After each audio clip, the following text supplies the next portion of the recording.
dari najis pada air liurnya, anjing memanglah hewan yang istimewa. Kemampuan penciumannya membuat anjing sering kali dipakai untuk berburu dan melacak sesuatu. Di beberapa negara, anjing bahkan dimanfaatkan untuk menggiring hewan ternak sekaligus menjaganya. Di Australia dan Amerika, para peternak menitipkan sapi atau domba kepada anjing yang kemudian juga ikut serta menggiring ternak tersebut kembali ke kandang. Kemampuan mengorganisir menjadi salah satu kekuatan kawanan anjing dalam mengatur hewan ternak. Jika salah satu dari mereka menyekat jalur ternak lainnya, kemudian mengarahkan hewan ternak ke arah yang diinginkan. Kawanan anjing sejak dulu telah dimanfaatkan untuk berburu. Anjing yang telah terbiasa bekerja dalam kelompok mampu menyudutkan hewan buruan hingga bisa ditangkap oleh para pemburu. Sementara anjing yang biasa digunakan untuk melacak atau anjing pelacak memiliki insting yang luar biasa. Indra penciumannya 100 kali lebih tajam daripada manusia. Sementara anjing pelacak sejenis bloodhound memiliki indera penciuman yang lebih tajam daripada anjing biasa pada umumnya. Penelitian menunjukkan bahwa hidung anjing pelacak memiliki sekitar 230 juta sel penciuman. Ini berarti mereka memiliki reseptor bau 40 kali lebih banyak daripada reseptor bau pada hidung manusia. Begitu anjing membaui sepotong pakaian dari orang tertentu, baunya akan mencapai reseptor bau dan dikirim ke lobus olfaktorius. Bau ini dianalisis dan image bau kemudian dibuat dalam otak anjing. Anjing pelacak akan mengidentifikasi bau tertentu dari sekumpulan bau lainnya dan bisa mencapai sumbernya dalam jarak lebih dari 200 km. Dengan demikian, indera penciuman anjing pelacak jauh lebih baik dari penciuman manusia, hingga mencapai sekitar 300 kali. Itu sebabnya anjing semacam ini dimanfaatkan untuk kepentingan sesuai dengan kelebihannya. Dengan keistimewaan anjing-anjing tertentu itu, sekalipun air liurnya tetap najis, Allah Subhanahu wa Ta'ala membolehkan kaum muslim untuk memelihara anjing-anjing tertentu. Khususnya yang bisa dilatih untuk keperluan, misalnya berburu atau menjaga keamanan.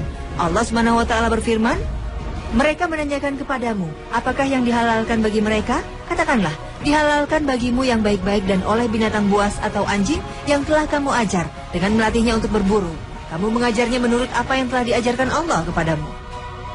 Maka makanlah dari apa yang ditangkapnya untukmu. Dan sebutlah nama Allah atas binatang buas itu. Dan bertakwalah kepada Allah, sesungguhnya Allah amat cepat hisabnya. Quran Surat Al-Maidah ayat 4. Ulama kontemporer menyebutkan, pemanfaatan anjing untuk maslahat umum kaum muslim, semisal untuk melacak keberadaan obat-obatan terlarang, itu dibolehkan jika memang banyak manfaatnya. Karena anjing ini seperti halnya anjing yang menjaga tanaman atau hewan ternak. Begitu pula anjing ini bukan berada dekat dengan manusia, seperti halnya anjing yang dipelihara di rumah. Anjing pelacak ini biasanya jauh dari manusia. Lebih-lebih anjing tersebut sangatlah galak dan bisa membahayakan manusia.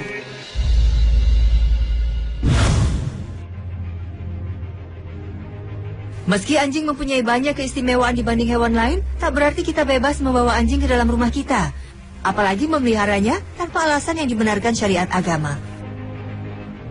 Rasulullah SAW mengingatkan kita, rumah mana saja yang memelihara anjing selain anjing untuk menjaga binatang ternak atau anjing untuk berburu, maka amalannya berkurang setiap harinya sebanyak 2 kirot. 1 kirot adalah sebesar gunung Uhud. Hadis riwayat Muslim.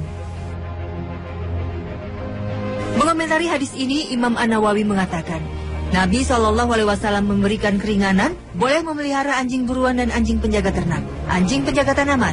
Akan tetapi, Nabi melarang umatnya untuk memelihara anjing dari selain tujuan itu. Maka memelihara anjing tanpa ada hajat atau keperluan, misalnya memelihara anjing karena kagum dengan bentuknya atau karena untuk bangga-banggaan, maka haram hukumnya. Ada suatu hari malaikat Jibril berjanji akan menemui Rasulullah SAW. Namun hingga lewat waktu yang telah dijanjikan, malaikat Jibril tak juga datang. Kemudian Rasulullah berkata, tidak pernah Allah Subhanahu wa Ta'ala dan utusannya malaikat Jibril mengingkari janji. Setelah itu Rasulullah melihat seekor anak anjing di bawah meja dan bertanya, Aisyah, kapan anak anjing ini masuk ke sini? Aisyah menjawab, saya tidak tahu wahai Rasulullah. Kemudian Rasulullah meminta Aisyah untuk mengeluarkan anjing itu dan memercikkan air di bekas anjing itu berdiam diri. Tidak lama setelah anjing itu dikeluarkan, malaikat Jibril pun datang. Lalu Rasulullah bertanya, ya Jibril, engkau berjanji kepadaku akan datang dan aku telah menantikan kedatanganmu. Tapi engkau tidak juga datang di waktu yang telah ditentukan. Malaikat Jibril menjawab, di dalam rumahmu ada anjing dan itulah yang menghalangi saya untuk masuk. Kami para malaikat tidak akan masuk ke dalam rumah yang di dalamnya ada anjing atau gambar dari makhluk yang bernyawa. Hadis riwayat Muslim. Hikmah larangan ini seperti yang disebutkan para ulama adalah jika anjing menyalak maka akan menakuti orang yang bertamu ke rumah dan mengganggu orang yang sedang lalu lalang. Yang tak kalah penting adalah dengan membiarkan anjing berkeliaran di dalam rumah, kemungkinan bekas najis karena bekas air liur tersebut akan semakin besar. Wallahu a'lam.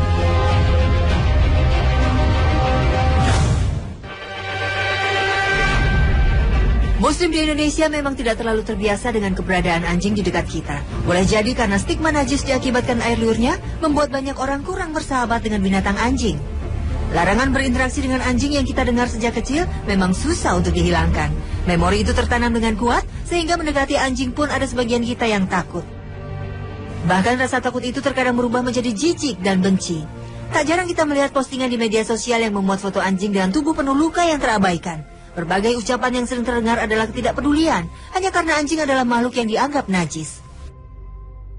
Menghindari anjing memang menjadi langkah untuk menghindari najis, tapi bukan berarti menjadi alasan untuk mengabaikannya, apalagi menyakiti atau bahkan membunuhnya. Padahal Allah Subhanahu wa Ta'ala telah menjanjikan surga bagi mereka yang peduli, mau menolong binatang ini kalau menghadapi kesulitan. Rasulullah SAW bersabda, sesungguhnya ada seorang pria yang melihat seekor anjing yang memakan debu karena merasa haus. Maka pria itu pun melepas sepatunya, lalu digunakannya untuk mengambil air.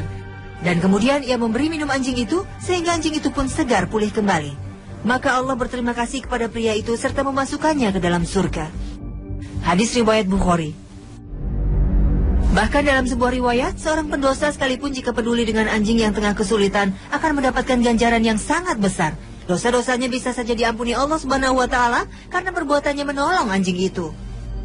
Nabi Muhammad SAW bersabda, sesungguhnya seorang wanita durhaka pelacur melihat seorang anjing di hari yang sangat panas sedang berkeliling di sekitar sumur.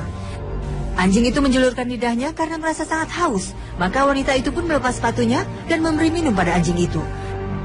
Dengan sepatunya, maka diampunilah dia sebab perbuatannya terhadap anjing itu. Hadis riwayat Bukhari dan Muslim.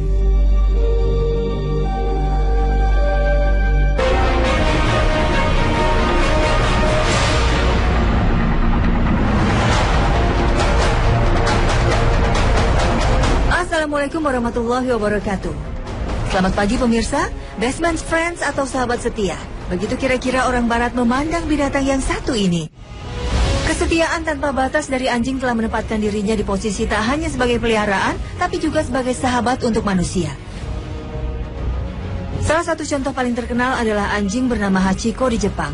Anjing peranakan Akita Inu ini sangat setia kepada majikannya. Bahkan bertahun-tahun setelah sang majikan meninggal, Hachiko tetap setia pada sang majikan. Kisahnya yang sangat menyentuh kemudian diangkat dalam film layar lebar Hachi, sebuah kisah yang menjadi lambang sebuah kesetiaan. Dinamakan Hachi oleh tuannya Profesor Hidesaburo Ueno, pengajar ilmu pertanian di Universitas Kekaisaran Tokyo, Jepang. Hachi selalu mengantar kepergian majikannya hingga ke stasiun Shibuya, Tokyo. Di petang hari, Hachi kembali datang ke stasiun untuk menjemput sang majikan. Beginilah aktivitas Hachi setiap hari. Pada 21 Mei 1925, seusai mengikuti rapat di kampus, Profesor Ueno, sang majikan Hachi, mendadak meninggal dunia. Akan tetapi Hachi yang tak mengetahui apa yang terjadi pada majikannya, tetap pergi ke stasiun menunggui sang majikan. Karena tak juga kunjung pulang, Hachi sampai tidak mau makan selama 3 hari. Bahkan menjelang hari pemakaman, Hachi masih tidak mengerti Profesor Ueno sudah meninggal. Ia masih pergi ke stasiun untuk menjemput sang majikan. Kebiasaan ini terus ia lakukan hingga 10 tahun kemudian. Setiap harinya Hachi masih setia datang ke stasiun menunggu kepulangan sang majikan. Kesetiaan Hachi pada majikannya benar-benar menakjubkan hingga akhirnya pihak berwenang mengabadikan kesetiaan Hachi dengan membangun monumen dirinya di depan stasiun Shibuya, Tokyo. Bahkan monumen Hachi ini dibuat dalam posisi menunggu seperti kebiasaannya menunggu tuannya. Di tahun yang sama, sekitar tahun 1925, seekor anjing ras Siberian Husky bernama Balto berhasil menyelamatkan penduduk sebuah kota dari wabah penyakit mematikan yang melanda daerah tersebut. Kisah ini sangat menyentuh dan juga sangat populer hingga beberapa kali diangkat dalam layar lebar. Yang paling terkenal adalah film animasi yang berjudul Balto, arahan Steven Spielberg pada tahun 1995. Kisah Balto terjadi di daerah Nome di Alaska. Saat itu penduduk Nome yang didiami oleh orang-orang Inuit terserang wabah penyakit difteri, sebuah penyakit yang menyerang hidung, mulut, dan tenggorokan. Penyakit ini tergolong jenis penyakit yang sangat ditakuti pada tahun 1920 karena jika tidak ditangani dengan segera, selain cepat menular, penyakit ini dapat menyebabkan gagal jantung ataupun kelumpuhan yang berujung kematian. Untuk mengobati penyakit tersebut dibutuhkan sebuah serum yang saat itu berada di kota Anchorage yang berjarak lebih dari 1000 km dari Nome. Jalurnya pun sangat berat karena harus melewati hutan salju yang sangat lebat dan sangat dingin. Tak ada alternatif lain kecuali menempuh jalur kereta luncur yang ditarik oleh anjing. Itu pun paling tidak harus ditempuh selama 13 hari. Sementara perjalanan menuju kawasan wabah harus dilakukan secepatnya. Karena jika tidak, wabah penyakit mematikan ini akan menyebar ke seluruh anak di wilayah Nome. Ekspedisi pun dilakukan dengan dipimpin oleh anjing Balto. Sang pengendali anjing sampai menyerah karena badai salju yang dahsyat di kawasan itu. Hingga akhirnya dengan kemampuan yang mengikuti jejak, anjing Balto mampu menavigasi kereta ekspedisi pengantar serum obat, menerobos badai salju hingga tiba di wilayah wabah di Nome. Yang menakjubkan, perjalanan yang diperkirakan bisa ditempuh dalam 13 hari ini berkat keahlian dan kecerdasan anjing Balto, ekspedisi ini hanya bisa ditempuh dalam 7 hari saja. Sungguh menakjubkan, kisah ini menjadi sangat terkenal di dunia setelah itu. Hingga pada Desember 1925, dibuatlah sebuah patung perunggu untuk mengenang jasa Balto di Central Park di New York City, Amerika Serikat, untuk mengenang kepahlawanan seekor anjing Siberian Husky bernama Balto. Bahkan Al-Quran sendiri mencatat kesetiaan seekor anjing dalam kisah Ashabul Kahfi, kisah tentang 7 pemuda yang melarikan diri, menyelamatkan akidahnya dari seorang raja yang zalim. Saat para pemuda kehilangan dan beristirahat di dalam sebuah goa, mereka tertidur di dalamnya hingga lebih dari 300 tahun. Sejak para pemuda mukmin memasuki goa, anjing yang mengikuti mereka itu dengan setia menunggu di luar goa, seakan menjaga para pemuda dari orang-orang yang berniat jahat kepada mereka. Sang anjing dengan setia terus menunggu di depan goa tanpa meninggalkan tempat hingga mati dan menjadi tulang belulang. Kesetiaan dan pengorbanan anjing Ashabul Kahfi layak mendapatkan apresiasi. Allah Subhanahu wa Ta'ala sendiri yang mengabadikan kepahlawanan 7 pemuda mukmin dan anjingnya dengan menjadikannya nama surat dalam Al-Quran, yaitu surat Al-Kahfi.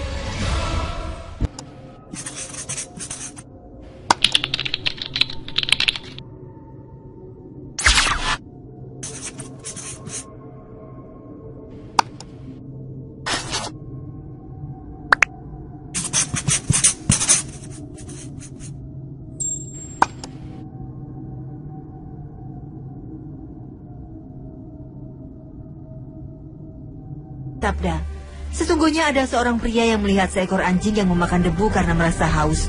Maka pria itu pun melepas sepatunya, lalu digunakannya untuk mengambil air. Dan kemudian ia memberi minum anjing itu, sehingga anjing itu pun segar pulih kembali. Maka Allah berterima kasih kepada pria itu serta memasukkannya ke dalam surga. Hadis riwayat Bukhari. Bahkan dalam sebuah riwayat, seorang pendosa sekalipun jika peduli dengan anjing yang tengah kesulitan, akan mendapatkan ganjaran yang sangat besar. Dosa-dosanya bisa saja diampuni Allah Subhanahu wa Ta'ala karena perbuatannya menolong anjing itu. Nabi Muhammad SAW bersabda, sesungguhnya seorang wanita durhaka pelacur melihat seorang anjing di hari yang sangat panas sedang berkeliling di sekitar sumur.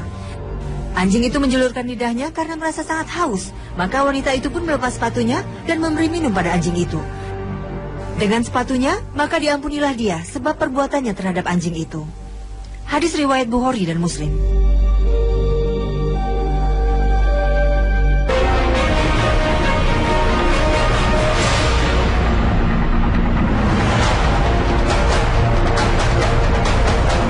Assalamualaikum warahmatullahi wabarakatuh.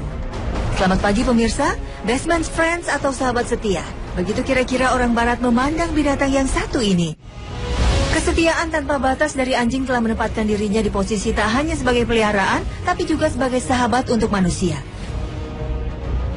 Salah satu contoh paling terkenal adalah anjing bernama Hachiko di Jepang. Anjing peranakan Akita Inu ini sangat setia kepada majikannya.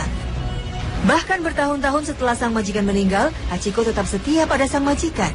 Kisahnya yang sangat menyentuh kemudian diangkat dalam film layar lebar Hachi, sebuah kisah yang menjadi lambang sebuah kesetiaan.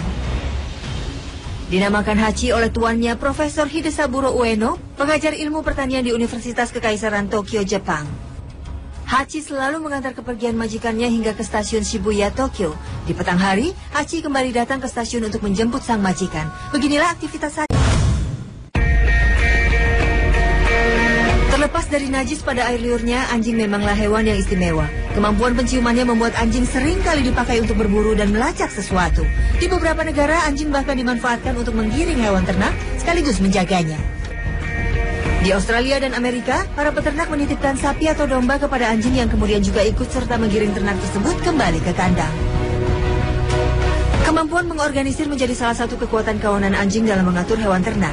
Jika salah satu dari mereka menyekat jalur ternak lainnya, kemudian mengarahkan hewan ternak ke arah yang diinginkan. Kawanan anjing sejak dulu telah dimanfaatkan untuk berburu. Anjing yang telah terbiasa bekerja dalam kelompok mampu menyudutkan hewan buruan hingga bisa ditangkap oleh para pemburu. Sementara anjing yang biasa digunakan untuk melacak atau anjing pelacak memiliki insting yang luar biasa. Indra penciumannya 100 kali lebih tajam daripada manusia. Sementara anjing pelacak sejenis bloodhound memiliki indera penciuman yang lebih tajam daripada anjing biasa pada umumnya. Penelitian menunjukkan bahwa hidung anjing pelacak memiliki sekitar 230 juta sel penciuman. Ini berarti mereka memiliki reseptor bau 40 kali lebih banyak daripada reseptor bau pada hidung manusia. Begitu anjing membaui sepotong pakaian dari orang tertentu, baunya akan mencapai reseptor bau dan dikirim ke lobus olfaktorius. Bau ini dianalisis dan image bau kemudian dibuat dalam otak anjing. Anjing pelacak akan mengidentifikasi bau tertentu dari sekumpulan bau lainnya dan bisa mencapai sumbernya dalam jarak lebih dari 200 km. Dengan demikian, indera penciuman anjing pelacak jauh lebih baik dari penciuman manusia, hingga mencapai sekitar 300 kali. Itu sebabnya anjing semacam ini dimanfaatkan untuk kepentingan sesuai dengan kelebihannya. Dengan keistimewaan anjing-anjing tertentu itu, sekalipun air liurnya tetap najis, Allah Subhanahu wa Ta'ala membolehkan kaum muslim untuk memelihara anjing-anjing tertentu. Khususnya yang bisa dilatih untuk keperluan, misalnya berburu atau menjaga keamanan. Allah Subhanahu wa Ta'ala berfirman, mereka menanyakan kepadamu, apakah yang diharil mengingkari janji. Setelah itu Rasulullah melihat seekor anak anjing di bawah meja dan bertanya, Aisyah, kapan anak anjing ini masuk ke sini? Aisyah menjawab, saya tidak tahu, wahai Rasulullah. Kemudian Rasulullah meminta Aisyah untuk mengeluarkan anjing itu dan memercikkan air di bekas anjing itu berdiam diri. Tidak lama setelah anjing itu dikeluarkan, malaikat Jibril pun datang. Lalu Rasulullah bertanya, Ya Jibril, engkau berjanji kepadaku akan datang dan aku telah menantikan kedatanganmu, tapi engkau tidak juga datang di waktu yang telah ditentukan. Malaikat Jibril menjawab, di dalam rumahmu ada anjing, dan itulah yang menghalangi saya untuk masuk. Kami para malaikat tidak akan masuk ke dalam rumah yang di dalamnya ada anjing atau gambar dari makhluk yang bernyawa. Hadis riwayat Muslim.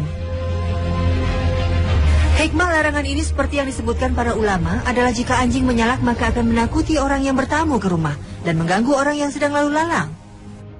Yang tak kalah penting adalah dengan membiarkan anjing berkeliaran di dalam rumah, kemungkinan bekas najis karena bekas air liur tersebut akan semakin besar. Wallahu a'lam.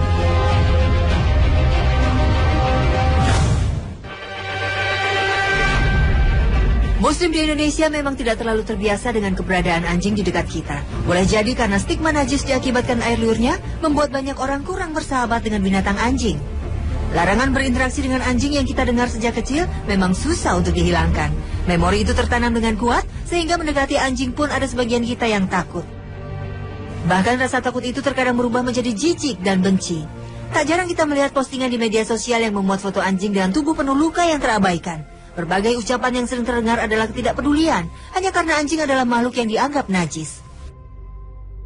Menghindari anjing memang menjadi langkah untuk menghindari najis, tapi bukan berarti menjadi alasan untuk mengabaikannya, apalagi menyakiti atau bahkan membunuhnya. Padahal Allah Subhanahu wa Ta'ala telah menjanjikan surga bagi mereka yang peduli, mau menolong binatang ini kalau menghadapi kesulitan. Rasulullah SAW bersalalkan bagi mereka, katakanlah, dihalalkan bagimu yang baik-baik dan oleh binatang buas atau anjing yang telah kamu ajar dengan melatihnya untuk berburu. Kamu mengajarnya menurut apa yang telah diajarkan Allah kepadamu. Maka makanlah dari apa yang ditangkapnya untukmu. Dan sebutlah nama Allah atas binatang buas itu. Dan bertakwalah kepada Allah, sesungguhnya Allah amat cepat hisabnya. Quran Surat Al-Maidah ayat 4. Ulama kontemporer menyebutkan, pemanfaatan anjing untuk maslahat umum kaum muslim semisal untuk melacak keberadaan obat-obatan terlarang itu dibolehkan jika memang banyak manfaatnya. Karena anjing ini seperti halnya anjing yang menjaga tanaman atau hewan ternak. Begitu pula anjing ini bukan berada dekat dengan manusia seperti halnya anjing yang dipelihara di rumah. Anjing pelacak ini biasanya jauh dari manusia. Lebih-lebih anjing tersebut sangatlah galak dan bisa membahayakan manusia.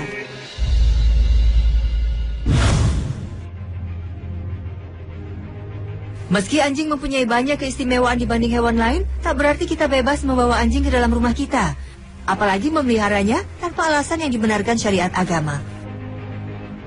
Rasulullah SAW mengingatkan kita, rumah mana saja yang memelihara anjing selain anjing untuk menjaga binatang ternak atau anjing untuk berburu, maka amalannya berkurang setiap harinya sebanyak 2 kirot. 1 kirot adalah sebesar gunung Uhud. Hadis riwayat Muslim. Mengomentari hadis ini, Imam An-Nawawi mengatakan, Nabi SAW memberikan keringanan, boleh memelihara anjing buruan dan anjing penjaga ternak, anjing penjaga tanaman. Akan tetapi, Nabi melarang umatnya untuk memelihara anjing dari selain tujuan itu. Maka memelihara anjing tanpa ada hajat atau keperluan, misalnya memelihara anjing karena kagum dengan bentuknya atau karena untuk bangga-banggaan, maka haram hukumnya. Pada suatu hari malaikat Jibril berjanji akan menemui Rasulullah SAW. Namun hingga lewat waktu yang telah dijanjikan, malaikat Jibril tak juga datang. Kemudian Rasulullah berkata, tidak pernah Allah SWT dan utusannya malaikat Jibril setiap hari. Pada 21 Mei 1925, seusai mengikuti rapat di kampus, Profesor Ueno, sang majikan Hachi, mendadak meninggal dunia. Akan tetapi Hachi yang tak mengetahui apa yang terjadi pada majikannya, tetap pergi ke stasiun menunggui sang majikan. Karena tak juga kunjung pulang, Hachi sampai tidak mau makan selama 3 hari. Bahkan menjelang hari pemakaman, Hachi masih tidak mengerti Profesor Ueno sudah meninggal. Ia masih pergi ke stasiun untuk menjemput sang majikan. Kebiasaan ini terus ia lakukan hingga 10 tahun kemudian. Setiap harinya Hachi masih setia datang ke stasiun menunggu kepulangan sang majikan. Kesetiaan Hachi pada majikannya benar-benar menakjubkan, hingga akhirnya pihak berwenang mengabadikan kesetiaan Hachi dengan membangun monumen dirinya di depan stasiun Shibuya, Tokyo.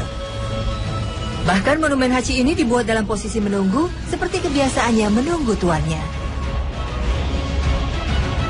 Di tahun yang sama, sekitar tahun 1925, seekor anjing ras Siberian Husky bernama Balto berhasil menyelamatkan penduduk sebuah kota dari wabah penyakit mematikan yang melanda daerah tersebut.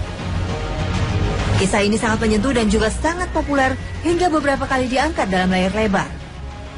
Yang paling terkenal adalah film animasi yang berjudul Balto, arahan Steven Spielberg pada tahun 1995.